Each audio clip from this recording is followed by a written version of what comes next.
Employ provident fund के taxability के बारे में बहुत सारा कन्फ्यूजन है। कितना पार्ट टैक्सेबल होता है, कितना पार्ट एग्जेम्प्ट होता है, कौन सा पार्ट कब एग्जेम्प्ट होता है, कब टैक्सेबल होता है। वेलकम टू अपना सीए प्लेटफॉर्म। मैं सीए विनय सैनी। आज हम बात करने वाले हैं ईपीएफ की टैक्सेबिलिटी के बारे में। आज सारी कन्फ्यूजन दूर होने वाली है, तो वीडियो के अंत तक बने रहिए और वीडियो पसंद आए तो लाइक और सब्सक्राइब करना बिल्कुल मत भूलिए। चलिए सबसे पहले देखते हैं स्टैट्यूटरी प्रोविडेंट फंड। ये ईपीएफ का एक टाइप होता है, ये गवर्नमेंट एम्प्लॉय के लिए होता है। अगर ईपीएफ के टाइप्स के बारे में आपको जानना है तो इसकी डिटेल वीडियो मेरे चैनल पे ऑलरेडी अपलोडेड है, वहाँ आप देख सकते हैं। आज की वीडियो में हम केवल चर्चा करने वाले हैं टैक्सेबिलिटी के बारे में। तो एसपीएफ में एम्प्लॉय का जो कंट्रीब्यूशन होता है उसका डिडक्शन मिल जाता है एटीसी में। कितना? एटीसी की लिमिट ही होती है 1.5 लाख की। 1.5 लाख तक का डिडक्शन मिल जाता है। और एम्प्लॉय के कंट्रीब्यूशन पे जो इंटरेस्ट मिलता है, देखिए हर कंट्रीब्यूशन, एम्प्लॉयर और एम्प्लॉय दोनों के कंट्रीब्यूशन होते हैं और कंट्रीब्यूशन पे इंटरेस्ट भी मिलते हैं, तो दोनों की टैक्सेबिलिटी अलग अलग होती है। एम्प्लॉय वाला कंट्रीब्यूशन डिडक्शन मिल गया 1.5 लाख का। एम्प्लॉय के कंट्रीब्यूशन पे जो इंटरेस्ट मिलता है, यहाँ पे लिमिट लगा है 2.5 लाख का। अगर आप 5 लाख का कंट्रीब्यूशन करते हैं तो 2.5 लाख पे जो इंटरेस्ट मिलता है वो तो एग्जेम्प्ट हो जाएगा, बाकी जो 2.5 लाख पे इंटरेस्ट मिलता है वो टैक्सेबल हो जाएगा। लेट सपोज आपका कंट्रीब्यूशन 5 लाख है और 9% का रेट है।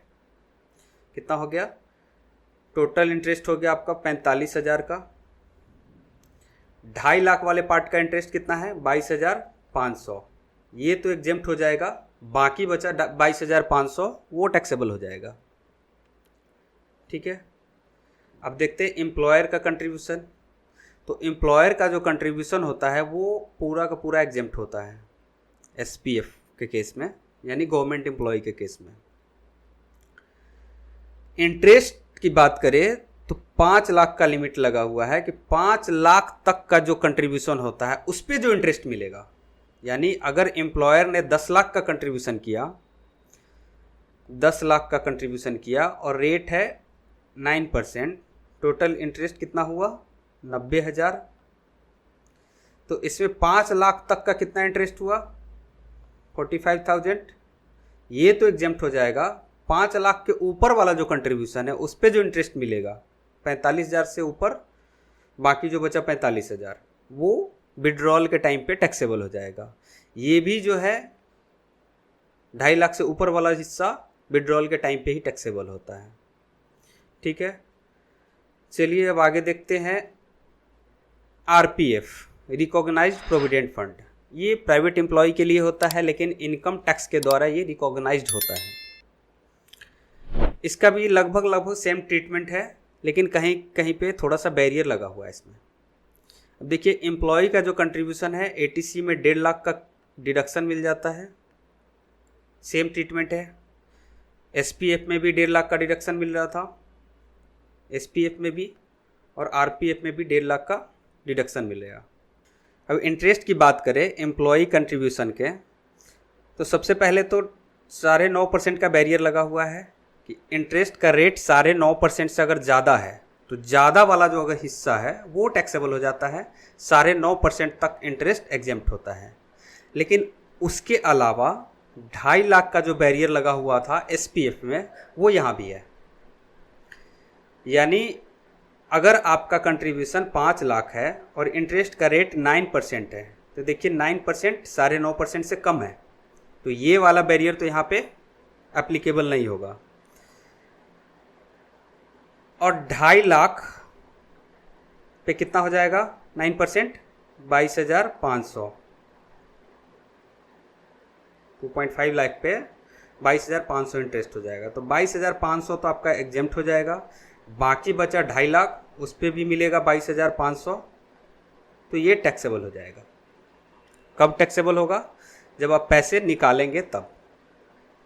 ठीक है, अब एम्प्लॉयर की बात करते हैं। एम्प्लॉयर का जो कंट्रीब्यूशन है वो पूरा का पूरा एग्जेम्प्ट होता है, लेकिन इसमें बैरियर लगा हुआ है 12% का।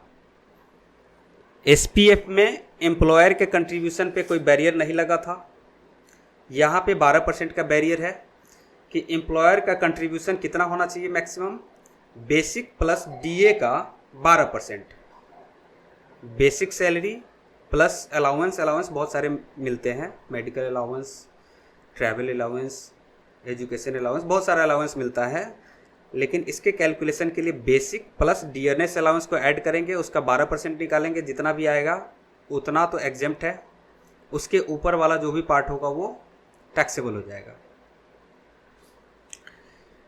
अब इंटरेस्ट की बात करते हैं, तो इंटरेस्ट में रेट में यहाँ पे आरपीएफ पे एम्प्लॉई और एम्प्लॉयर दोनों के केस में 9.5% का बैरियर लगा हुआ है। 9.5% से ज़्यादा इंटरेस्ट अगर होगा तो वो टैक्सेबल हो जाएगा।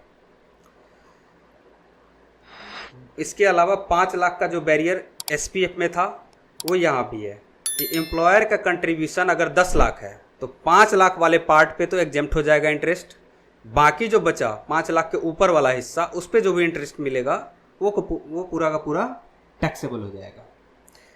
एक एग्जाम्पल ले लेते हैं यहाँ पे।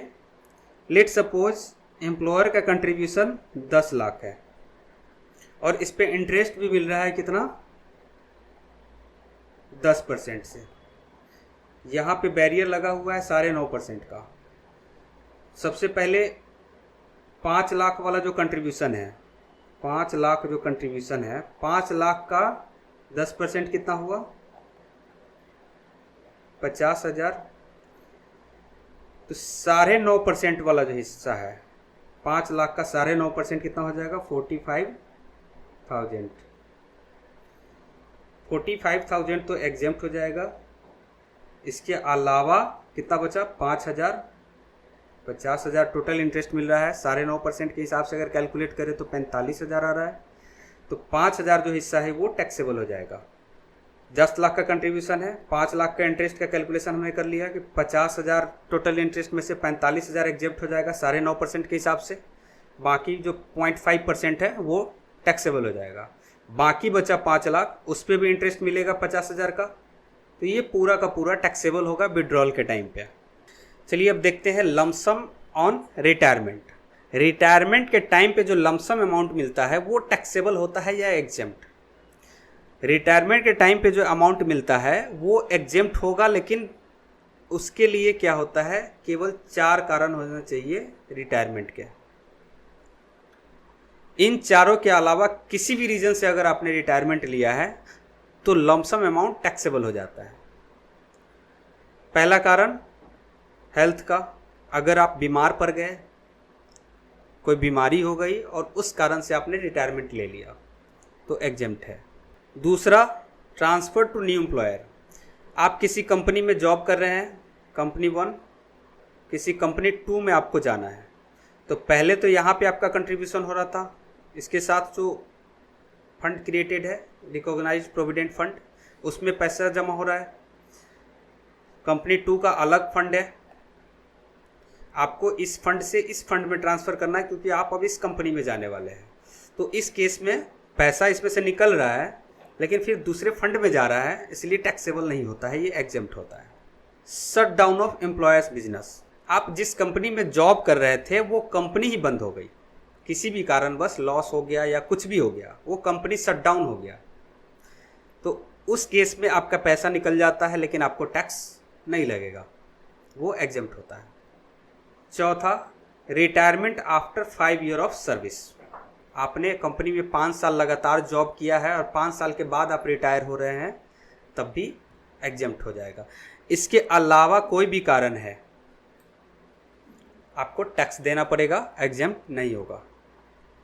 चलिए आगे देखते हैं यूआरपीएफ, अनरिकॉग्नाइज्ड प्रोविडेंट फंड। ये भी प्राइवेट एम्प्लॉय के लिए होता है लेकिन इनकम टैक्स इसको रिकॉग्नाइज नहीं करता है, इसलिए अनरिकॉग्नाइज्ड प्रोविडेंट फंड इसको बोलते हैं। एम्प्लॉय का जो कंट्रीब्यूशन होता है एटीसी का डिडक्शन नहीं मिलता है इस केस में, क्योंकि ये रिकॉग्नाइज्ड नहीं है। इस केस में एटीसी का डिडक्शन नहीं मिलेगा। विड्रॉल के टाइम पे एग्जेम्प्ट होता है। एम्प्लॉय का जो कंट्रीब्यूशन होता है, एसपीएफ और आरपीएफ की बात करें तो एटीसी में डिडक्शन मिल जाता है कंट्रीब्यूशन करते टाइम पे ही, उसी साल में एग्जेम्प्ट हो जाता है। लेकिन यूआरपीएफ के केस में कंट्रीब्यूशन करते टाइम एग्जेम्प्ट नहीं होता है। कंट्रीब्यूशन जब करते हैं उस टाइम पे कोई डिडक्शन नहीं मिलता है, लेकिन जब पैसे निकालेंगे उस टाइम पे वो एग्जेम्प्ट हो जाता है। ठीक है। इंटरेस्ट की बात करें तो एनुअली जब एक्रूवल होगा इंटरेस्ट का, इंटरेस्ट जब अर्न होता है पर ईयर, तो उस टाइम पे वो एग्जेम्प्ट होता है। लेकिन जब निकालते हैं, निकालते के टाइम पे वो अदर सोर्स के हेड में टैक्सेबल हो जाएगा। ठीक है। इसी तरह एम्प्लॉयर का कंट्रीब्यूशन, कंट्रीब्यूशन वाला जो पार्ट है स्टार्टिंग में ही एग्जेम्प्ट हो जाता है। विड्रॉल करते हैं उस टाइम पे वही सेम अमाउंट टैक्सेबल हो जाता है सैलरी के हेड में। यानी मान के चलिए अभी 24-25 चल रहा है, 24-25 में कंट्रीब्यूशन हुआ 5 लाख का, अभी तो ये एग्जेम्प्ट हो जाएगा। लेकिन जब निकालेंगे, मान के चलो 31-32 में अगर ये पैसे निकालेंगे तो ये सेम अमाउंट 5 लाख टैक्सेबल हो जाएगा। एम्प्लॉयर के कंट्रीब्यूशन पे जो इंटरेस्ट मिलता है एक्रूवल के टाइम पे एग्जेम्प्ट होता है, लेकिन जब निकालेंगे पैसे, जब विड्रॉल करेंगे उस टाइम पे सारा इंटरेस्ट ऐड होके सैलरी के हेड में टैक्सेबल हो जाता है। चलिए अब पीपीएफ की बात करते हैं। पब्लिक प्रोविडेंट फंड, वो तीनों एम्प्लॉय प्रोविडेंट फंड के टाइप थे। ये है public provident fund. Public provident fund की बात करें तो जो कंट्रीब्यूशन होता है उसका डिडक्शन मिल जाता है एटीसी में 1.5 लाख तक, और इसमें कंट्रीब्यूशन मैक्सिमम 1.5 लाख ही हो सकता है। 1.5 लाख से ज़्यादा अलाउड ही नहीं है। ठीक है। और इसका जो इंटरेस्ट वाला पार्ट होता है, इंटरेस्ट पूरा का पूरा एग्जेम्प्ट हो जाता है। तो देखा जाए तो पीपीएफ का कंट्रीब्यूशन भी एग्जेम्प्ट है और इंटरेस्ट भी एग्जेम्प्ट है। ठीक है। आई होप आपको प्रोविडेंट फंड की टैक्सेबिलिटी पूरी तरह समझ में आ गई होगी। अगर कोई भी कन्फ्यूजन है तो कमेंट बॉक्स में कमेंट करके पूछ सकते हैं। किसी भी सपोर्ट के लिए नीचे दिए गए नंबर पर कॉल कर सकते हैं। अगर आप भी मेरे साथ अपडेटेड रहना चाहते हैं और चैनल पे पहली बार है तो चैनल को सब्सक्राइब कर लीजिए और बेल आइकन का बटन दबा दीजिए, ताकि कोई भी अपडेट आए तो सबसे पहले आपके मोबाइल में नोटिफिकेशन पहुंच जाए। Thank you.